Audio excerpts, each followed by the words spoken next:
Excel के advance data entry tool data form के बारे में आज हम समझने वाले हैं।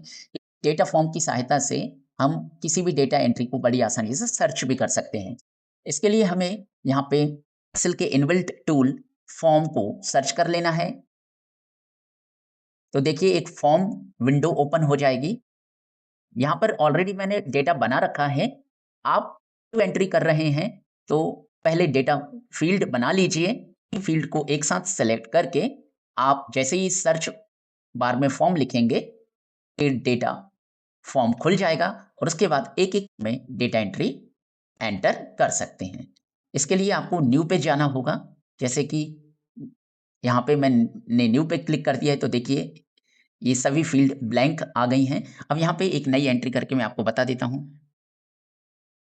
जैसे नेम लिखा हमने नमन, डिपार्टमेंट हम लिख देते हैं आईटी और सैलरी लिख देते हैं 15,000 और जैसे ही न्यू बटन पे हम क्लिक करेंगे तो देखिए एक नई रो आ गई है। नई सारी एंट्रीज यहाँ पे आ चुकी हैं।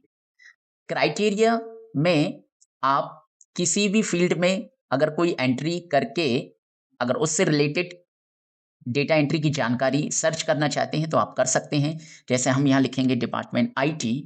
अब जैसे ही आप फाइंड नेक्स्ट पे जाएंगे तो देखिए नमन की एंट्री दिखाई जा रही है और प्रीवियस पे जाएंगे तो अमन की एंट्री दिखाई जा रही है। ये दोनों एम्प्लॉय आईटी डिपार्टमेंट में काम कर रहे हैं। इसके अलावा आप एडवांस फ़िल्टर करके भी क्राइटेरिया में सर्च कर सकते हैं अपने फॉर्म में। जैसे यहाँ पर हमें उन्हीं का डेटा देखना है जिनकी मंथली सैलरी 14,000 या इससे ज़्यादा है। यहाँ पे हम एक कंडीशन लगा देते हैं ग्रेटर और इक्वल्स टू 14,000 और जैसे ही हम नेक्स्ट पे क्लिक करेंगे तो देखिए संतोष की एंट्री दिखाई जा रही है और नमन की एंट्री दिखाई जा रही है। तो इन्हीं दोनों एम्प्लॉय की जो सैलरी है वो 14 और 15,000 है, मतलब 14,000 या इससे ज़्यादा है। बात कर लेते हैं एक और ऑप्शन रीस्टोर की। रीस्टोर में जैसे अभी हमारे सामने संतोष की एंट्री ओपन है। अगर हम उनका डिपार्टमेंट चेंज करना चाहते हैं, जैसे आईटी डिपार्टमेंट करना चाहते हैं, अब हमें यहाँ पे लग रहा है कि नहीं आईटी डिपार्टमेंट नहीं होना चाहिए, संतोष को अकाउंटेंट डिपार्टमेंट में ही रहना चाहिए। तो आप रीस्टोर कर देंगे तो दोबारा से अकाउंटेंट आ जाएगा।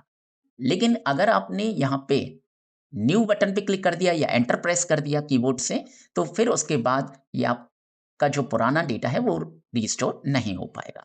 डिलीट से आप किसी भी एंट्री को डिलीट कर सकते हैं। जैसे संतोष की एंट्री को हमें डिलीट करना है तो देखिए यहाँ से संतोष की एंट्री डिलीट हो चुकी है।